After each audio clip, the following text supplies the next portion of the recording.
Hi, everyone. So nice to see all of you. I see some familiar faces. Good to see everyone. Welcome to the Green Space. We're thrilled to present a special evening of music and conversations celebrating the world of LGBTQ composers and performers in the classical world. My name's Tobin Low. I co-host a show called Nancy, which is about the, thank you. It's about the LGBTQ experience. We do stories and conversations. We like to say it's about the how you define yourself and the journey it takes to get there. If you're wondering what I'm doing here tonight, I used to be a classically trained cellist. I actually moved to New York to be a professional musician. I played in orchestras, did gigs around the city. And even though I've since given up that career, I still have a deep love for this music. I also think after all the degrees and the private lessons, my mom would say, you've paid enough money to be a cellist forevermore. So, keeping that in mind, wow, that joke did not land. Okay. Okay. Noted. I won't repeat it. You heard it here tonight for the first time and the last time. Okay. I should say I'm very excited to be here hosting tonight. This month, we are marking the 50th anniversary of the Stonewall riots, which happened just a few blocks north of here. It started when members of the LGBTQ community fought back against the harassment of the New York City police. Many credit these protests as the beginning of the modern-day gay rights movement. At the time of the riots, we as a community had very few rights. Police would arrest members of the community for crimes such as dressing in clothing not, quote-unquote, gender appropriate.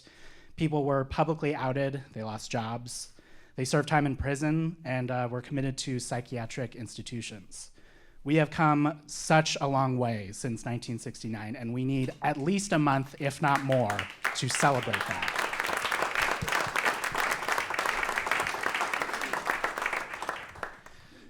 Throughout tonight's program, you're going to hear from a variety of amazing performers who are all members of the LGBTQ community, and in fact, a lot of the composers that they're going to play also are. We're here to celebrate the contributions this community has made to music and learn how it does what it always does, uplift, guide, and capture the human spirit. So, enough from me. We're going to bring out our first performers, who are members of NYFOS, the New York Festival of Song. NYFOS was started in 1988 by pianist Michael Barrett and Steven Blier, who is here with us tonight.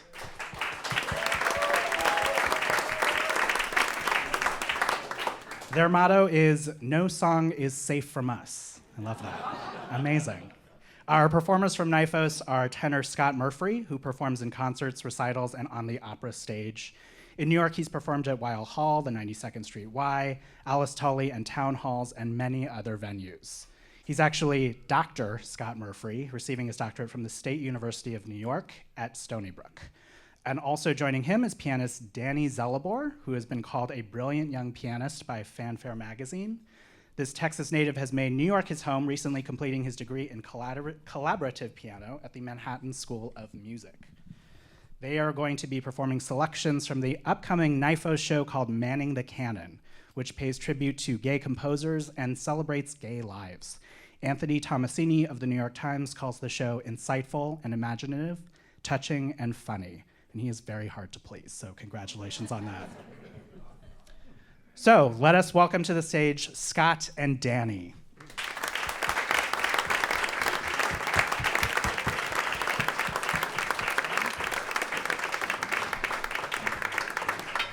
They're going to be performing two songs, and then we'll come back for a chat afterwards with director Steven Blier. We're going to hear an admission by Joe Thalkin and Mark Campbell, and Walt Whitman in 1989 by Chris de Blasio and Perry Brass.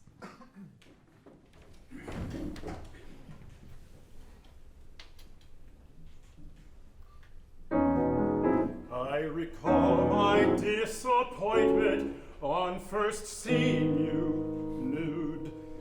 An admission, I admit, that could be badly misconstrued. You are utterly attractive, have a wonderful frame, but there's you with clothes and you without, and they're not quite the same. Well, you still had your your clothes on. I had imbued you with perfection, with rather massive shoulders and a cut midsection. But when I saw you naked, it was a disconcerting matter how your chest got softer and your butt got flatter.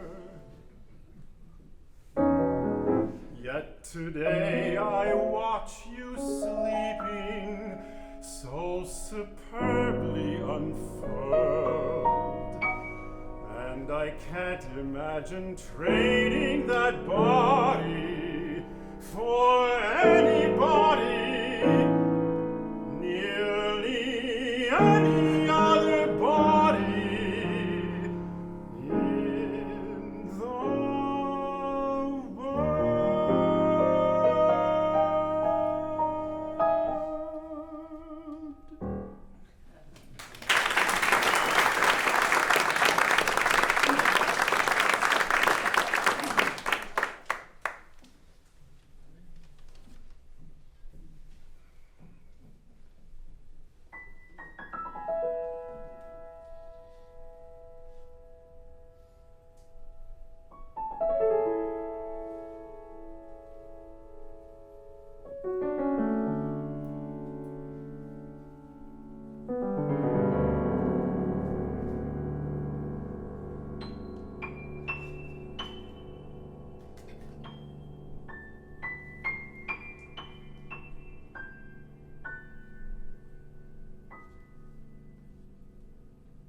Walt Whitman has come down today to the hospital room. He rocks back and forth in the crisis. He says it's good we haven't lost our closeness, and cries as each one is taken. He has written many lines about these years, the disfigurement of young men, and the wars of hard tongues and closed minds. The body in pain will bear such nobility, but words have the edge of poison when spoken bitterly. Now he takes a dying man in his arms and tells him how deeply flows the river that takes the old man and his friends this evening.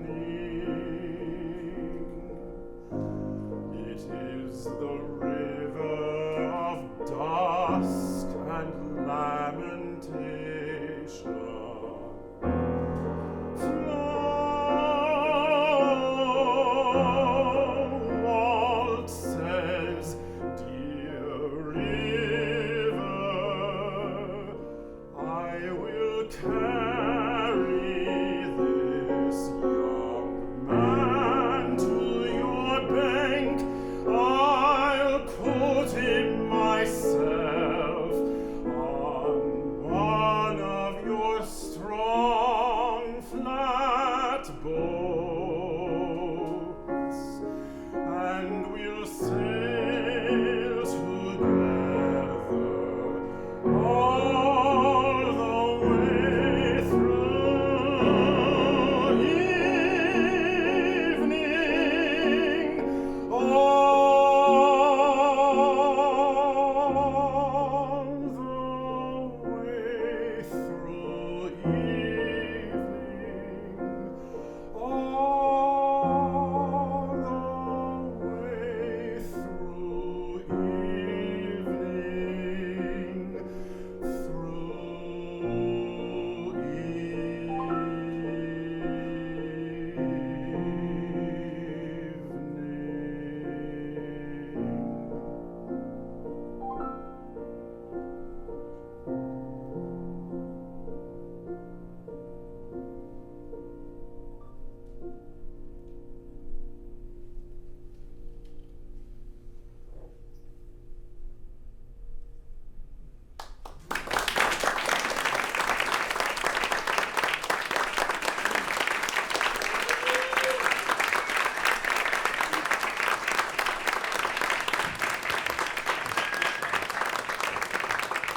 Beautiful.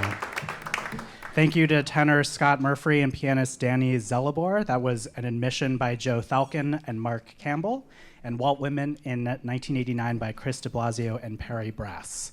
As you can see, we've done a little scene change. We're going to be over here for a minute because we want to talk about this upcoming show, Manning the Canon, and we're going to chat with the man who put these shows together, Steven Blier, artistic director. Since starting NYFOS, he's programmed, performed, translated, and annotated more than 140 vocal recitals. Amazing. Also, Opera News calls him the coolest dude in town. It's true. Which one means more? That's up to you. Definitely coolest dude. Sitting next to him is an artist we're going to hear from later tonight, countertenor Anthony Roth Costanzo, an old friend of Steven's. We're going to start by asking the two of you, before we came out here, were saying that you have an interesting origin story of your connection. So how did the two of you meet? Oh, Steve, I was just a boy of what, 14? Mm-hmm. And so was I. And so was Steve. And somebody, actually James Conlon, the conductor, I'd been in a movie with his daughter. I had no idea who he was. Of course, he was a famous conductor. And he said, "You seem to sing kind of well, but have you had any instruction?" And I said, "No." And so off I went to Steve Blier. Yes, Conlon sent you over to my house. You came with your mother, who is with us today. Yes. So as far as I'm concerned, Anthony always travels with his mother. Mostly true.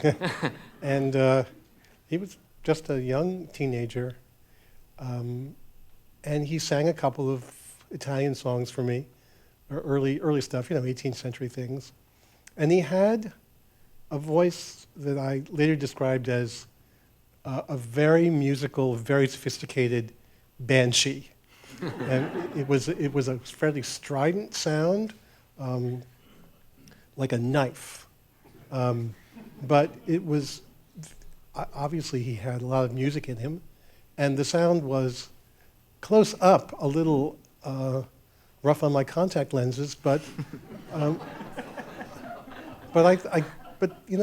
really beautiful operatic voices that have to travel over an orchestra without microphones in 3,000 and 4,000 seat houses often do sound a little strident close up. And so without that knife, you don't really have anything. And so I encouraged him, and he came in every 6 months or so with his mom, with a couple more little Italian arias. It wasn't, I don't think you had a lot of musical flexibility at that time. I would sort of suggest this. And it was a little like pushing the broccoli around on the plate, but there was definitely broccoli on the plate. Thank you. These are some of the best compliments I think I've ever gotten. No, and you were so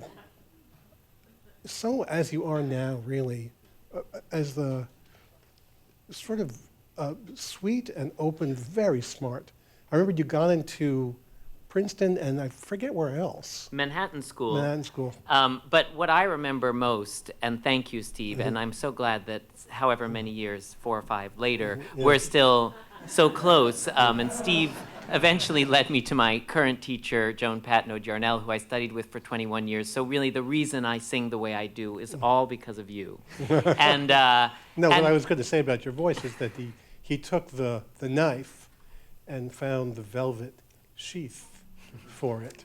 So now it's got the cut and the sweetness and the plush. Oh, You know. Well, that we got there. We got to the compliment. Yeah. That's good. That's good. I do want to ask, well, so now, of course, you're both in positions to curate and put together shows like Manning the Canon. Yeah. How do you think about putting together programs that represent the LGBTQ experience?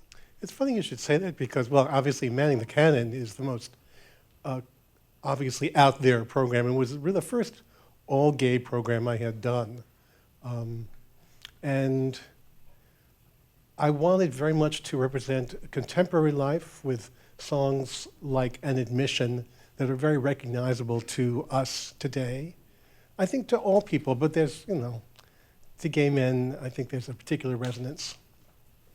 I also wanted to to dip into the classical canon with composers who were gay and maybe not out, but we now really know more about their life history, like Schubert, Poulenc, Defaya, of all people. I had no idea, yeah. I'm not sure that was ever consummated, but I have reason to believe that he was a member of the tribe. And to sort of look back and give them a place in the sun as well, and also to hear their songs in a kind of a gay context. We're doing Montparnasse by Poulenc, and it has a poem by Apollinaire, and the Apollinaire poem is about this, it's a self-portrait, and he's looking ruefully back on himself as a blonde guy passing out leaflets very sincerely, and it's sort of self-deprecating, and Poulenc's setting is so erotic. I always think it's like, for Apollinaire, he's like Old Navy, and for Poulenc, it turns into Abercrombie. You know, Yeah. like how long have I been staring at that blonde guy outside my window? Yeah. Thank God I'm indoors. Yeah. Well, and we should say there's so much incredible music in the program. If you're curious to catch it, there are 2 performances coming up June 22nd at Pequottuck Hall in Orient, New York. Pocatuck, actually. Pocatuck. Yeah, wow, on I the got North that Fork of very Long wrong. Island. No. And also in the city, Tuesday, June 25th at the LGBT Center on West 13th Street. Yeah. And can I add one thing? Yeah. If you've never heard Steve play, he's going to play these programs, and it was a foundation and an inspiration of my childhood to just hear the music that comes out of him. So if nothing else, go for that. Amazing. 2 weeks, just a few blocks from here. Well, thank you both. You're very welcome. I would like to, thank you.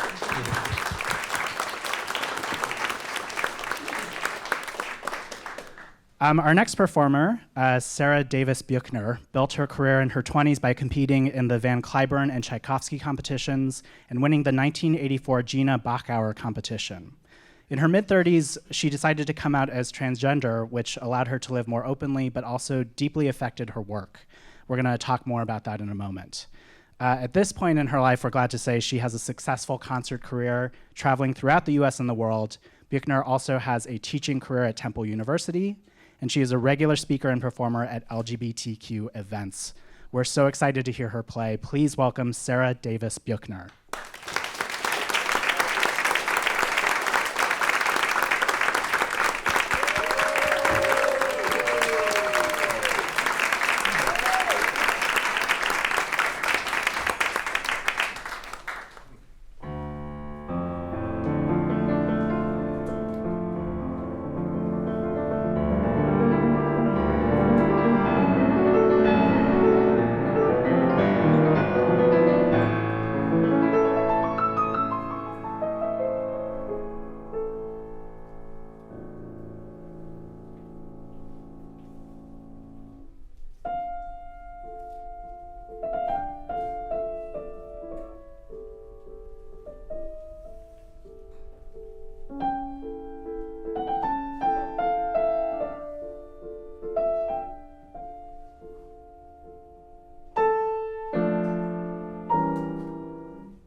Yes, that's tough crossing that. Yeah, it's a little treacherous. First off, how often do you get to play with a piano with a rainbow trim? Is Every day of my life. every day. Don't you? Whenever possible. Sure. Why? No, it's very nice. It's a lovely decoration. Very nice, yes. I wanted to talk a little bit. You've been so open about your journey. And in fact, you wrote an article in the New York Times in the 1990s talking about your gender identity. Yes. What was the journey like to get to that point of talking about it so openly and writing that article? You know, it was a point in my life in which I had no choice but to transition because, it was either be myself or perish. I mean, it came to that. And in the age before our own, when information was much harder to come by, there were just lots of questions and so forth. And in any case, in the year 1996, it suddenly sort of like a light dawned on me. I said, yes, I'm going to do this. And to continue a public career, I had no choice but to be very, very open about it. And it wasn't anything I was particularly ashamed of or anything like that. It was just something I had to do. It was, of course, a very different time, a different era, a very different attitude. So there was a lot of hoopla about it and excitement. And fortunately, that's sort of come and gone. We have other issues to tackle now, thank goodness. But it was very theatrical, yes. Yeah. Well, you also have talked about how your career, you went through a period of hardship or suffering after coming out. What was that like? Well, it was the greatest gift I could have ever been given, because as a younger man, I enjoyed a lot of fruits of successful career. But to find out what life is like on the other side of the tracks is a great education. It was a fantastic thing to sign a contract and then have a presenter actually pay me not to show up and not play. That was an educational opportunity, shall we say. But, when it was really impossible to get concerts and also teaching, I was really pretty close to being homeless. But at that time, I taught a lot of young children, and I discovered how much I loved teaching and how much I loved connecting with young people. It was a great period in my life, actually. I think of it very, very fondly with great fervor. Yeah. Thank you.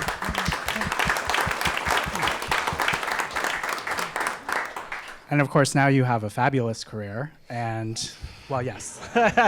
I think that's safe to say. Who doesn't in the year 2019, whatever.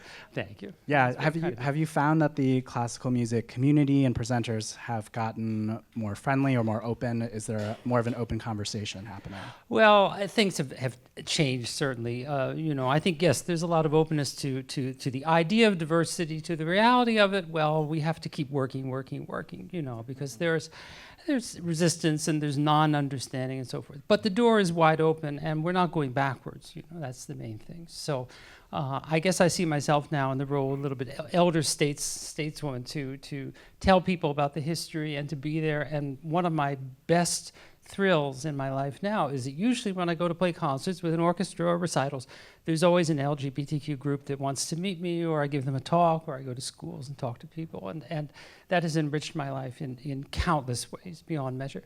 Yeah. Thank you.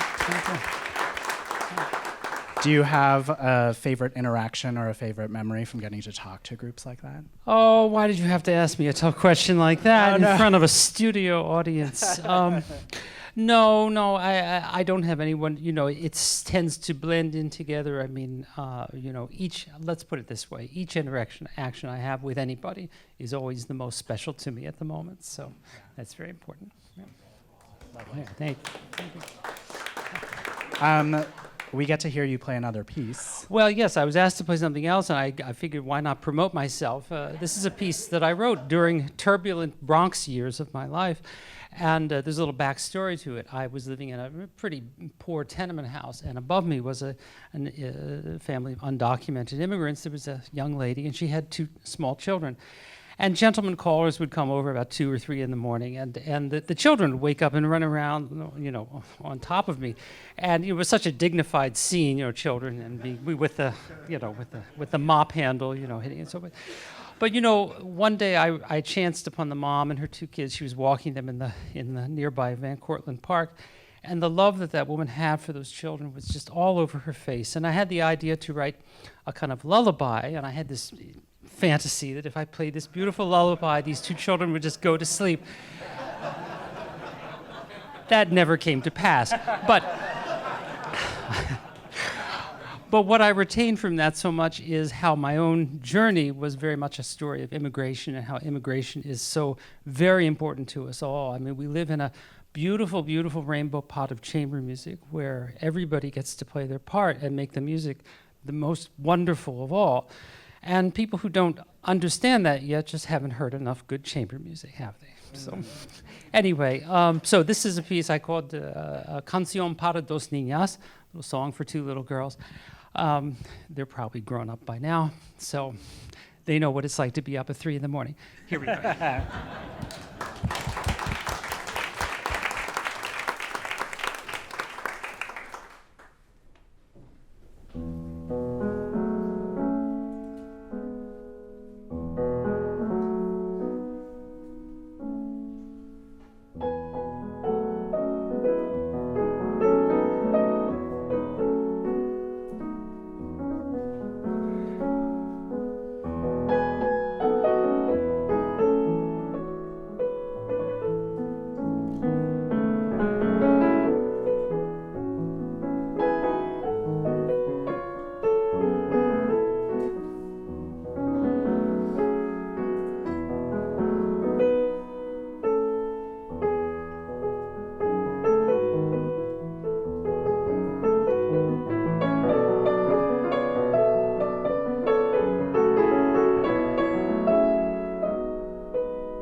Beautiful.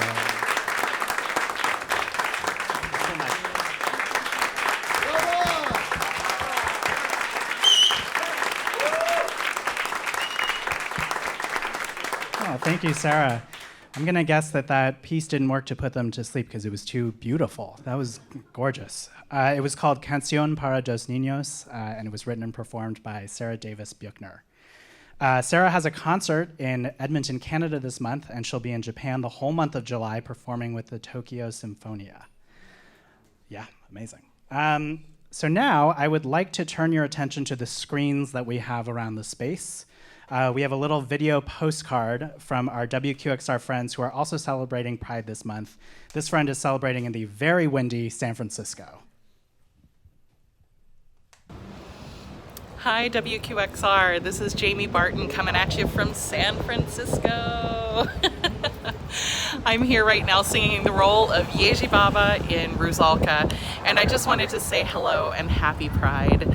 I am proudly bisexual, and it brings me no greater joy than to advocate for others to live their life as fully and happily as they can. So go out, have a wonderful Pride celebration this month. Be safe, be happy, take up space and honor the memories of those who made all of this possible for us.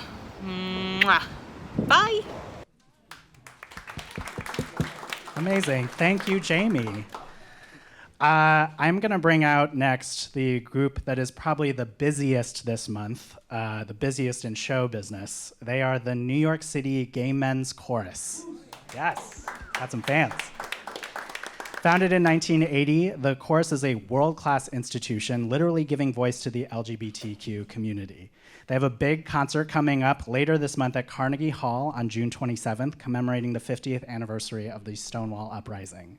They'll be performing with 10 other choirs from around the country, about 500 singers, for a program called Quiet No More, and we're going to hear selections from that now. So please welcome the New York City Gay Men's Chorus under the direction of Charlie Beal, performing What If Truth Is All We Have with Aaron Dye at the piano. Please welcome.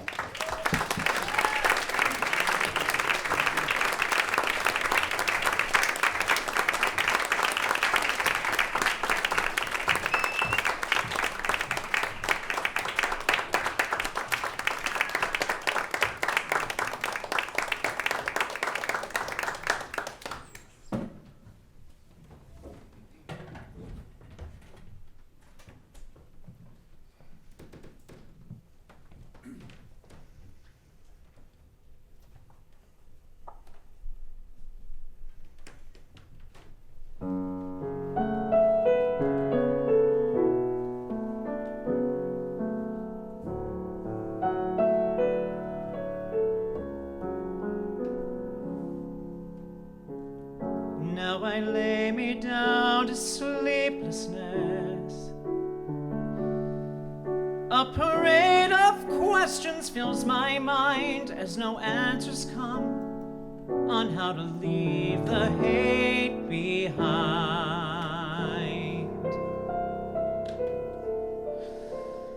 Headlines flatline my faith in mankind. What world are we in? 2 steps forward, 2 steps back, please tell me. Where do we begin? Why is this nation that I cherish my country 'tis of thee? A not sweet but bitter land besieged by bigotry. How many more marches to march, phone calls to make, hearts and minds to wake? When the road is rough and enough is enough, how can we ride? How can we cope when it's not enough to hold?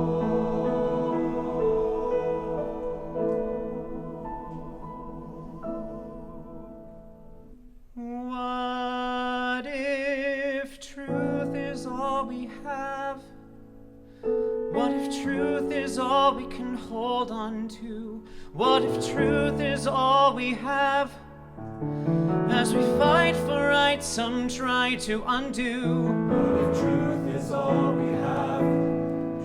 If we stand in our light, can we get through? What if truth is all we have? True in the sea of lies, can we stay true? Oh, and is equality a destination? Or is it so insane?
is all we have?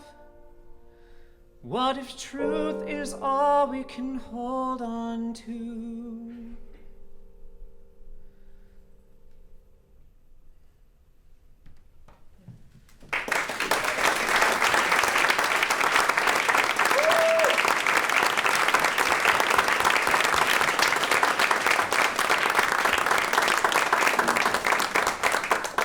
Wonderful. That was What If Truth Is All We Have, sung by the New York City Gay Men's Chorus. Charlie Beal is their artistic director. Charlie, can you tell us a little bit about the song we just heard? Yes, it was written by a wonderful composer, jazz singer, cabaret pianist, and all-around amazing musician called Anne Hampton Calloway, who many of you will know, I'm sure, and is a great friend of the chorus and has sung with us many times over the years. And it's part of a piece called Quiet No More, which is a 40-minute commission that we've put together with the Gay Men's Chorus of LA for 2 massed performances involving 25 choruses across the country. And the first one will be taking place on the 27th of June, which is the day before the 50th anniversary of the Stonewall Uprising, at Carnegie Hall at 8 p.m. And obviously all 275 people couldn't quite fit on the stage today. And so we've only chosen the most handsome. Wow. Okay, congratulations to all of you. Wow, I'm sure friendships were torn over that. Can you talk a little bit more about the mission of the chorus? Sure. So 3 elements to what we do. We sing really well.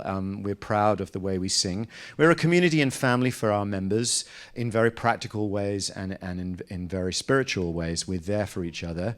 And we also campaign passionately and unceasingly for LGBT equality. And we're completely scandalized by what's going on right now, and it shall not stand.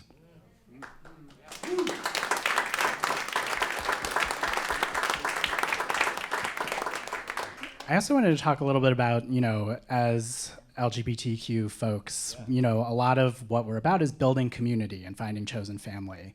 Can you talk a little bit about what that's like in this chorus? That's a huge question. Yeah, so I mean, here's a story. I arrived in the country. Clearly, you can tell from my voice that I'm not from necessarily these parts. And when I first arrived in this country, my first trip was to IKEA to buy myself a bed and a table. I'm so sorry. I know, right? We have that in London too. And within a day, I had phone calls, like 5 or 6 phone calls on my brand new cell phone, from members of the chorus saying, like, do you need a TV? And I was like, do I know you?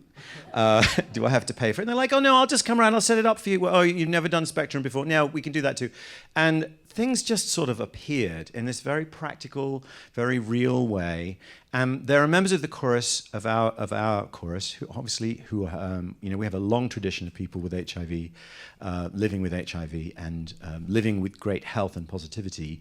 But we have a thing called the Nightingale Brigade inside the chorus, which was formed in the bad old days, where every singer who became sick had at least one buddy who came and looked after them. Another story is we have someone in the chorus who broke their arm and came and the head of the Nightingale Brigade said, they've broken their arm. They can do most things, but unfortunately, they need cat food. Apparently, 24 hours later, they were in tears because there were like 30 tins of cat food outside their front door.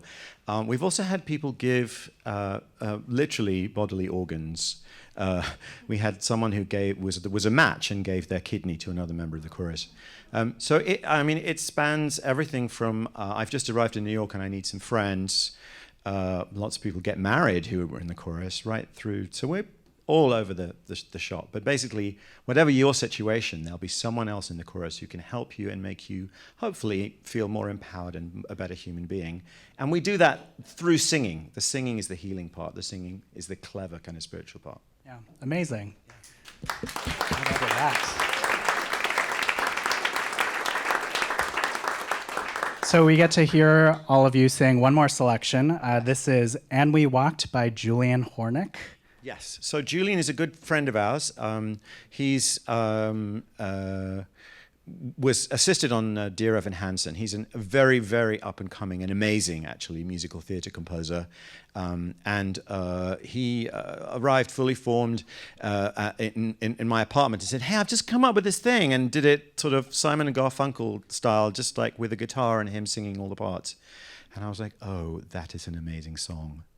And it's called And We Walked. The brief that we gave him was to sort of, this is the song that happens after the riot finishes in Quiet No More. So it takes us from the day after the riot and the feeling of change, but also that nothing has quite yet changed, and then the gradual momentum of the LGBTQ movement from then on. It's called And We Walked.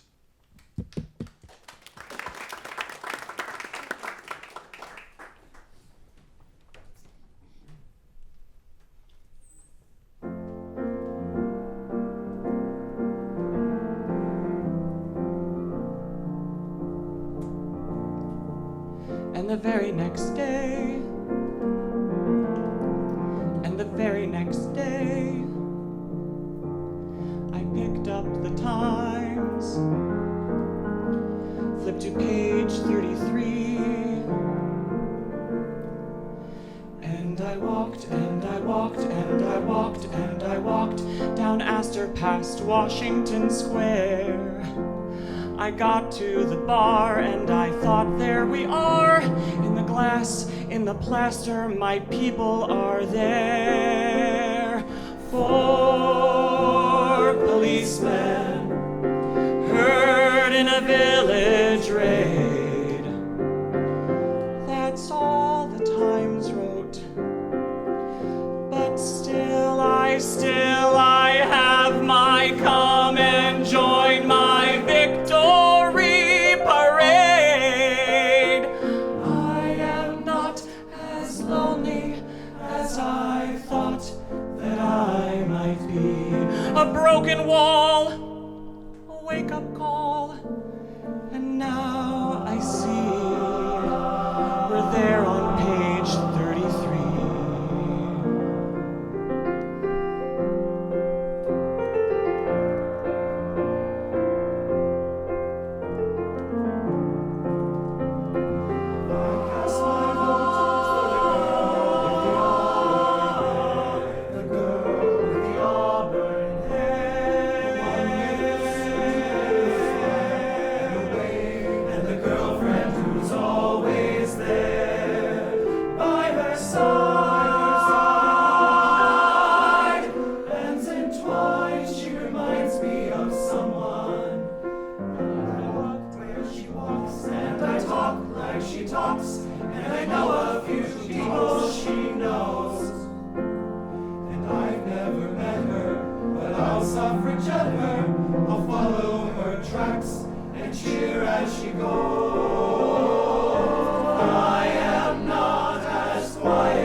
Myself down in the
And the very next year, we gathered on Christopher Street. We were 100 strong and unabashed. And we walked.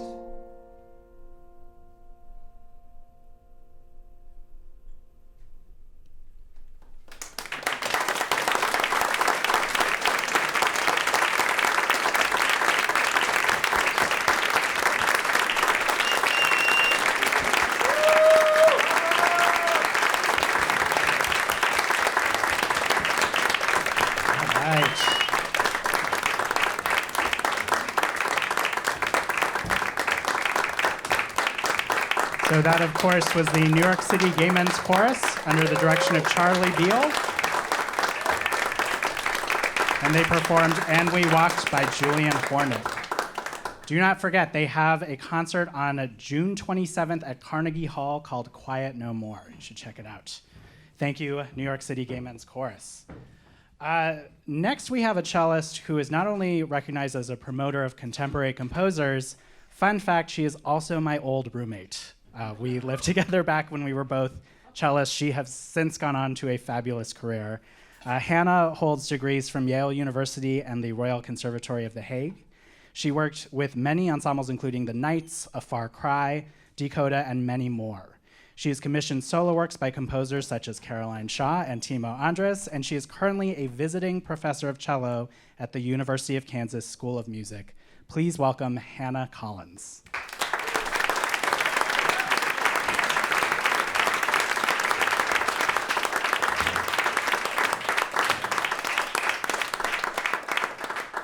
Hannah is going to be playing a piece called Rending by contemporary American composer Matthew Barnson, who I think is here tonight. Matthew? There's a hand wave. Let's give it up for Matthew. And I was told I needed to vamp for time while she gets ready. How's everyone doing tonight? Feeling good? Great?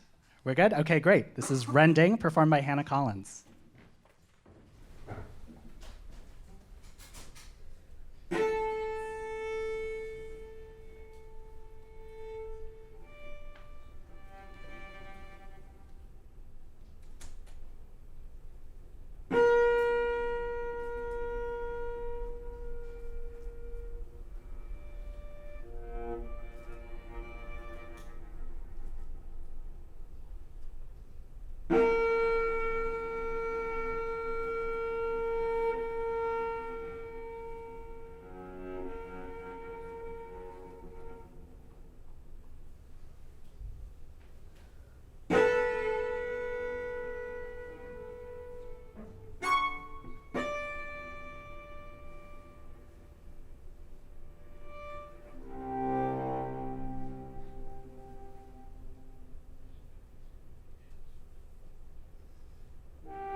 Hi, Hannah. We're going to pretend that I'm not holding a cello for a minute, for reasons that will make themselves clear in a minute. But I wanted to ask you about the piece and working with the composer who is with us here tonight. Yeah, sure. Rending is about the one version of the death of Orpheus in which the women of Thrace or the Maenads rend him or tear him to shreds. So that's where a little bit of that energy comes from. The composer is Matt Barnson, who's here today, someone who I've worked with over many years. I think when it comes to programming LGBTQIA plus composers, the easiest era to draw from, thankfully, is our own. So there's so many wonderful composers to work with and to program, and Matt has been a longtime collaborator of mine. Yeah. Well, and speaking of the current generation of queer composers and performers, our next group, which we're going to bring out, is called ChamberQUEER. They were founded in, yeah, I know, it's great, right? Founded in 2018 with a mission to program queer artists and composers, highlight historically underrepresented queer figures in classical music, and provide an inclusive and intersectional space in classical music for audiences and artists alike. We're going to hear a work by Schubert, who I just learned this day, many historians believe was gay or sexually fluid. His biographer, Christopher H. Gibbs, said this, at least: Schubert disdained many aspects of traditional bourgeois life, particularly regular employment, institutional religion, conformist thinking, and marriage. Freedom, political, personal, professional, and creative, was extremely important to the way Schubert sought to live his life. Wow, go Schubert. Okay, The reason I am awkwardly holding a cello is because, as I mentioned, I'm a classically trained cellist, and ChamberQUEER asked if I would sit in with them for a piece, so I am obliging. We're going to welcome two other members of ChamberQUEER, cellist Julia Biber and Andrew Yee, and Hannah and I will join them to perform Sehnsucht by Franz Schubert, arranged by Andrew Yee. Welcome them to the stage.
right.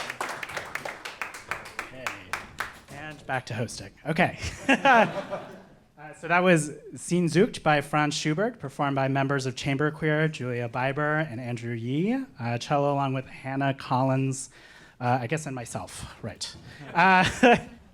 We're now going to bring out two singers also from the group, Danielle Buenayuto and Brian Mummert, also from ChamberQUEER, and we're going to learn more about the group. Please welcome them.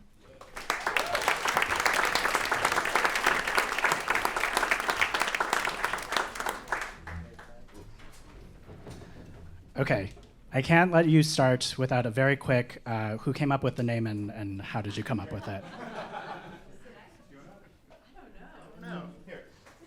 Here.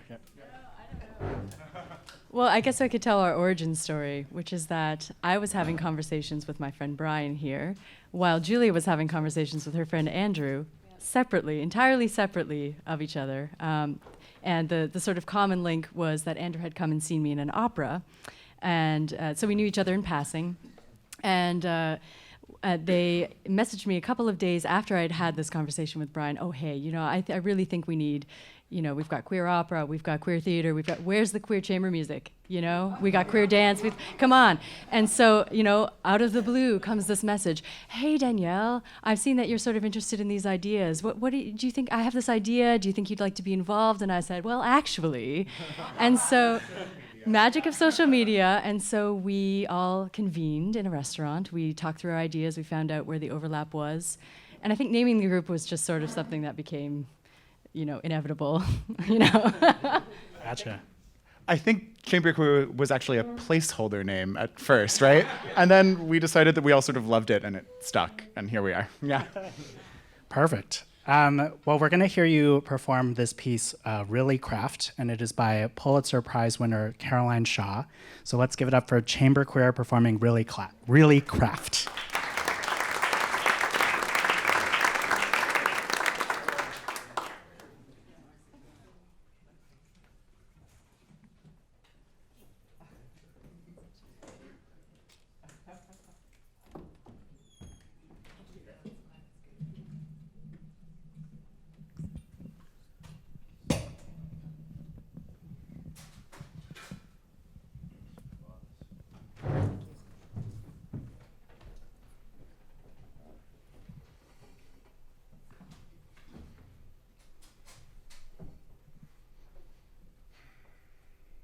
I never liked the embroidery. I got tired of doing stuffed toys. I did, quite a few stuffed toys. I got tired of that. That was something that was doing the same thing over and over and over again. And in doing a quilt, you can do something different each time. And, I guess you could go on for years and never exhaust all the ideas or patterns if you was the mind to get out and search for them and find the right patterns.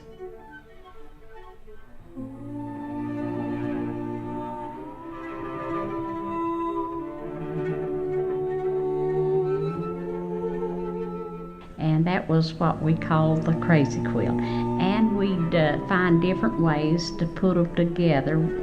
We'd start at one corner and sew on a little strip and then go,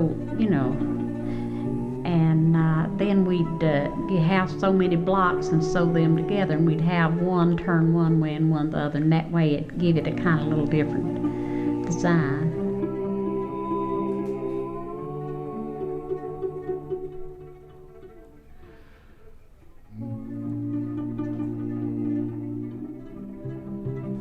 Well, I would think the design would be the main thing about a quilt.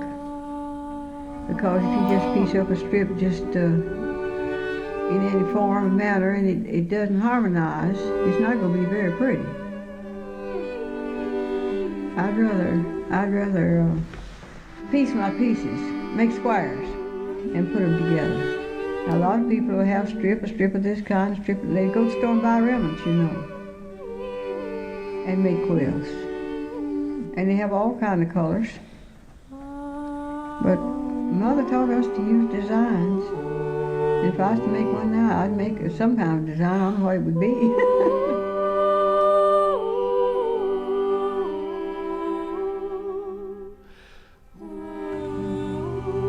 but you usually, if you have to do very much cutting, if you have a lot of little pieces, a lot of cutting to do, you'll have to have at least 2 patterns before you get one top cut out.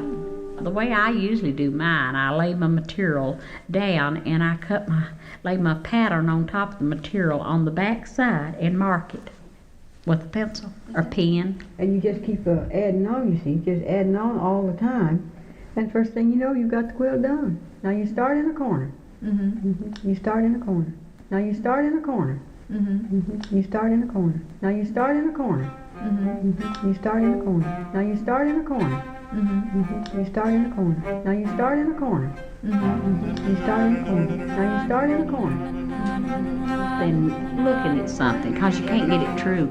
And that's one thing about quilting and one thing about piecing quilts. You've got to have a true pattern to start with. And after you use that pattern a while and it gets a little worn, now you start in a corner. Make you a new pattern. We'd start at one corner and sew on a little strip. And have it true. And then your pieces will all just fit together and it just goes much better. But if you let one side of your pattern be off just a tiny little bit, by the time that you do start at one corner, well, I'll say 3 or 4 blocks, you have got a long end, a little strip. We'd start at one corner and so get keep your pattern true and keep it right what it's supposed to be. When you get that quilt done, it'll come out perfect. I said, no, I couldn't let nobody have my pattern. I said, no, I couldn't let nobody have my pattern. I said, no, I couldn't let nobody have my pattern. I said, no, I couldn't let nobody have my pattern before you get one top cut out. 2 patterns before you get one top cut out. 2 patterns. Nobody have my pattern. I said, 2 patterns before you get one top cut out. 2 patterns. I said, no, you start in the corner. 2 patterns before you get one top cut out. Now you start in my pattern. I said, 2 patterns before you get one top cut out. I said, patterns before you get one top cut out. 2 patterns before you get one top cut out. 2 patterns before you get one top cut out. 2 patterns have my pattern. I said, no, I couldn't let nobody have my pattern. I said, no, I couldn't let nobody have my pattern. You start in the corner. Now you start in the corner. You start in the corner. Now you start in the corner. You start in the corner. Do you follow a particular pattern when you're tacking them? No, just tack this. I just guess at it. Is that right? Yeah, I guess at it. I don't have no pattern for nothing. There is no pattern. I've got all these quilts here and I ain't got a pattern on one. He had the first pattern. I just pieced them up the way I wanted to piece them. This craft business, they don't want you to do that. They want you to create your own, to use your imagination. Like if you want to change a pattern, say that you've got a pattern that you want to change it some way, you can imagine up how that and change it, and maybe it'd be all together a different design, different quilt, and so on. So they like for you to do that, and I think it's good for you. I think it's good to have imagination that you can create things like that. They wanted me to come up with some kind of pattern, just, that I could do something that I would think about creating myself. Very creative. I don't mind changing something just a little bit, or maybe doing it a different way to what somebody else has done. But they said that was really craft when you done that. And I guess it is.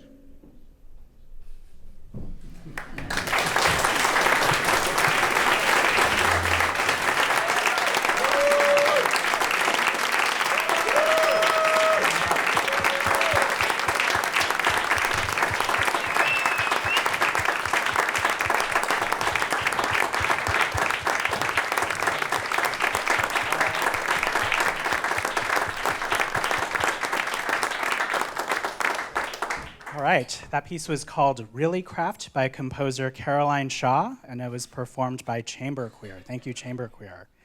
We have one last performer tonight, but before I bring him out, we have another special Pride message. This one comes from conductor of the Philadelphia and Metropolitan Opera Orchestras, as well as his hometown band, the Metropolitan Orchestra of Montreal. Of course, I'm talking about Yannick Nezet-Segan. Hi, this is Yannick talking to you from New York, actually next to Carnegie Hall stage door, where I'm about to give a concert with the Philadelphia Orchestra. I'm a proud New Yorker, I'm a proud Philadelphian, I'm a proud Montrealer because I'm Canadian, but I'm especially proud to be in all these three cities, free to be who I am. I am a proud gay man living with Pierre, my partner of 20-something years, and I'm so happy that I had the family and the friends encouraging me to be who I am and to live it fully. And this is what I want to wish every classical musician in the world, and every person actually. Be who you want to be. Discover who you are, discover your true self, be honest with yourself, and therefore you can be honest with the others. And only through this authenticity, you can be actually the true great artist that you all are. And this was my great luck, and I wish this luck to everyone around me. So happy Pride Month to everyone, and hope to see you soon at the concert.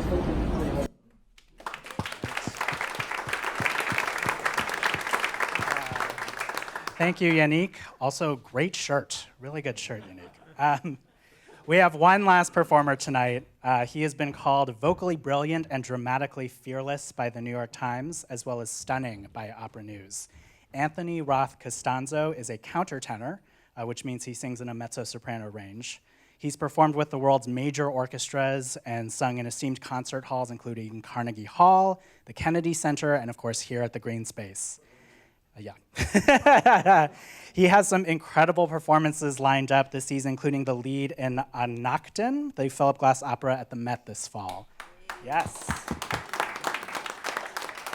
This past September, he also released a CD called ARC, which included a series of videos and live production to accompany the album. He's carving out a new world for countertenor performance, and we're thrilled that he's back again at the Green Space to share his incredible talent. Please welcome Anthony Roth Costanzo and pianist David Moody.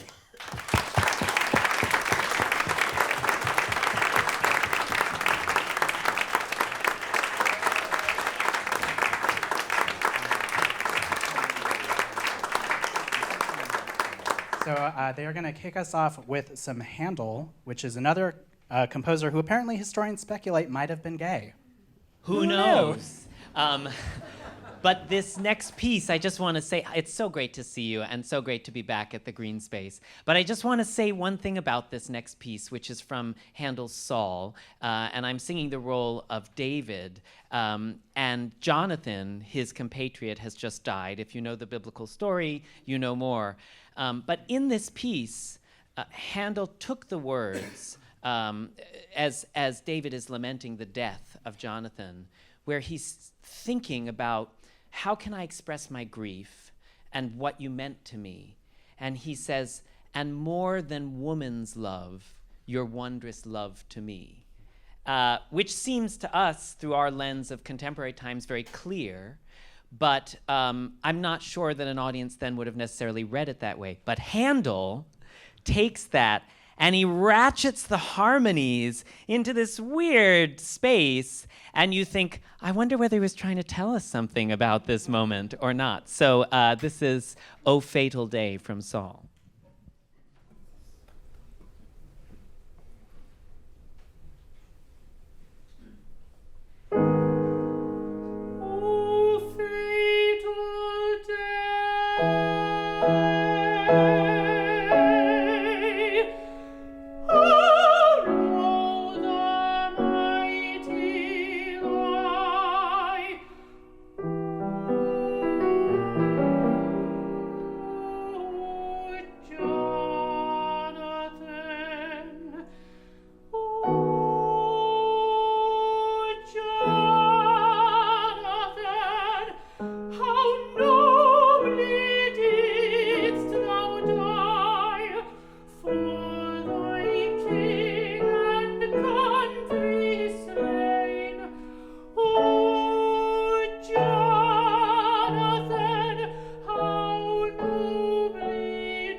Thank you so much.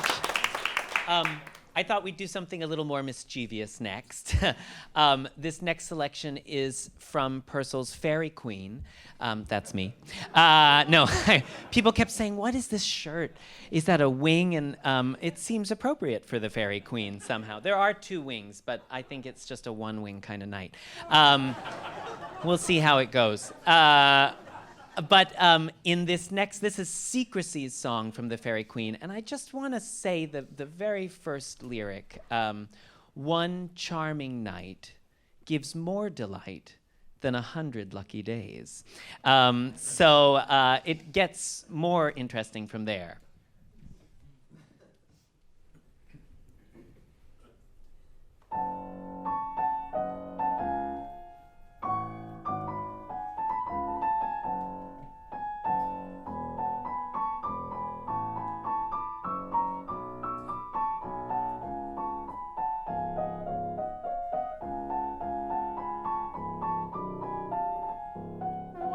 Charming night gives more delight than 100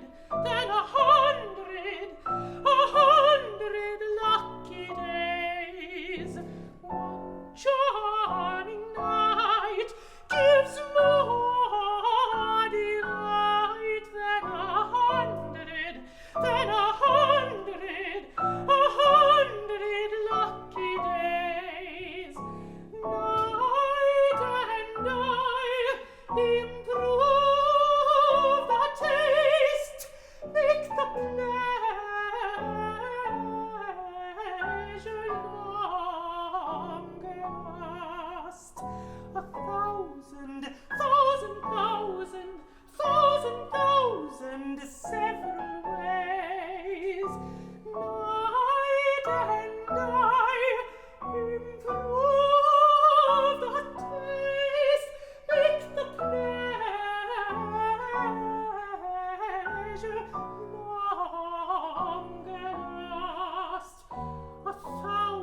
thousand, thousand, thousand, thousand, several ways.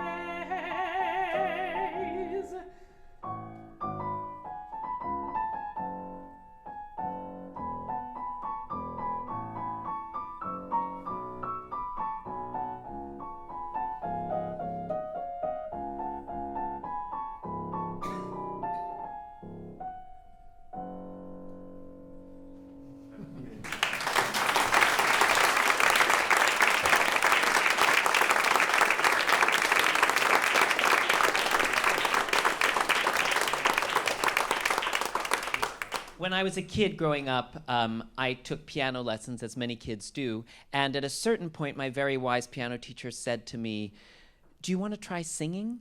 And I did, and the first thing I ever sang was Gershwin.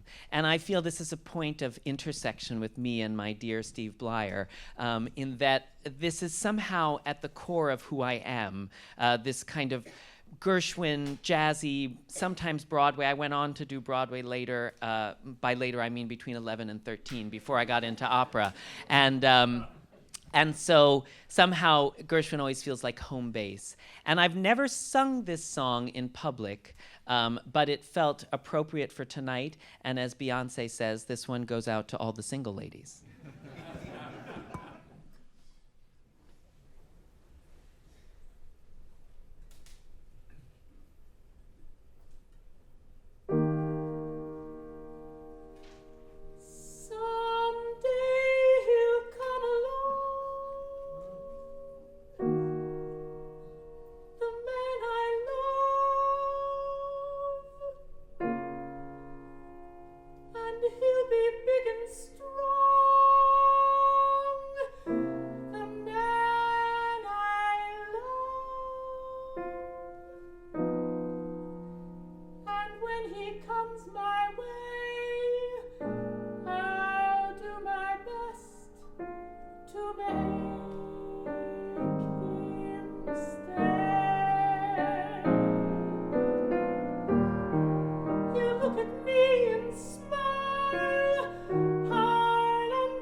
Gorgeous.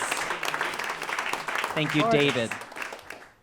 Before we let you sing your last selection, I wanted to ask, sitting there hearing you sing, I was thinking, specifically with a classical repertoire, your voice singing those pieces in a modern society, modern culture, it can't help but have sort of a queer identity or read as playing with our expectations of gender. So I'm wondering, how does that affect how you think about the repertoire you choose, what you choose to sing? It's a great question, and of course, all the countertenors who are straight and married will take issue with me agreeing with you, but I do. I think there is a queer sensibility, and having two psychologist parents made me understand things can be fluid. And so they always were for me, and I was never so concerned about what is my sexuality and what is my gender, and if I'm at high school singing like a girl, are people going to beat me up? It was just what I did, and I made people comfortable with it. And so as I go choose repertoire for recitals, for concerts at WQXR in the green space, I don't worry so much about people saying to me, the man I love it's a tricky thing, or that song was written for a soprano. It plays with these ideas of how we hear things. The other thing I want to say is the Baroque repertoire I sing comes from music that was written for the castrati.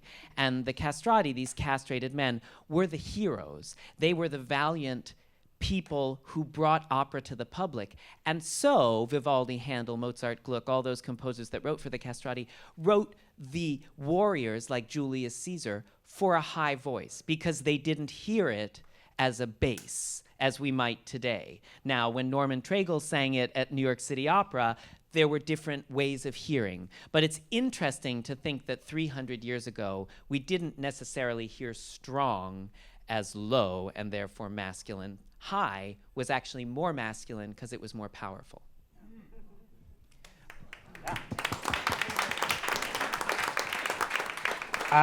You have one more selection for us. Can you tell us a little bit about it?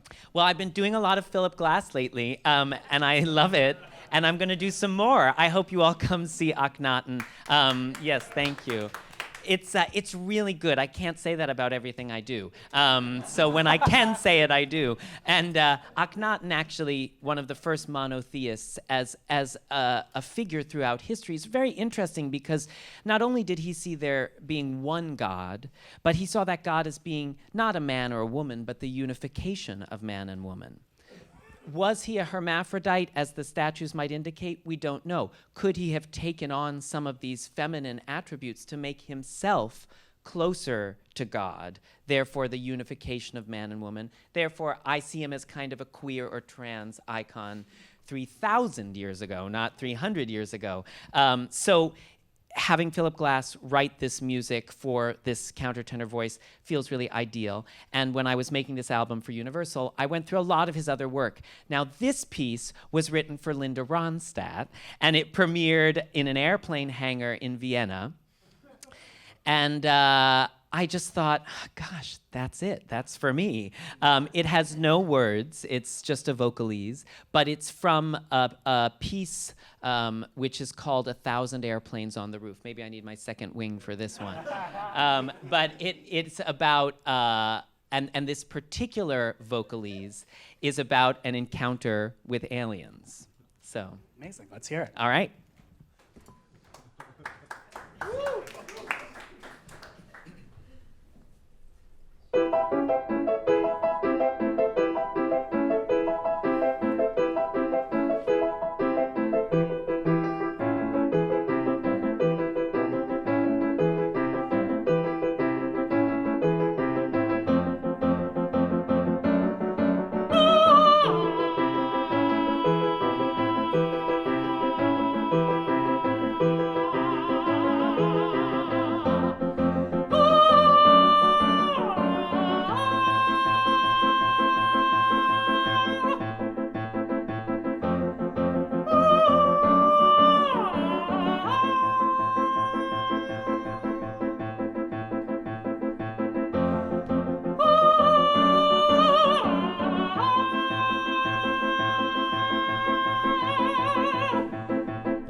This is Anthony Roth Costanzo with pianist David Moody performing The Encounter by Philip Glass. Thank you.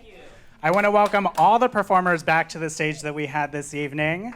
ChamberQUEER, Danny Zellabor and Scott Murphree from Knife Oath, Sara Davis Buechner, the New York City Gay Men's Chorus, Hannah Collins, and Anthony Roth Costanzo. Thank you, everyone.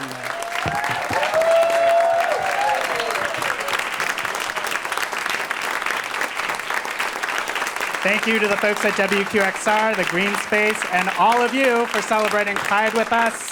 I'm Tobin Low. Have a good night. Thank you.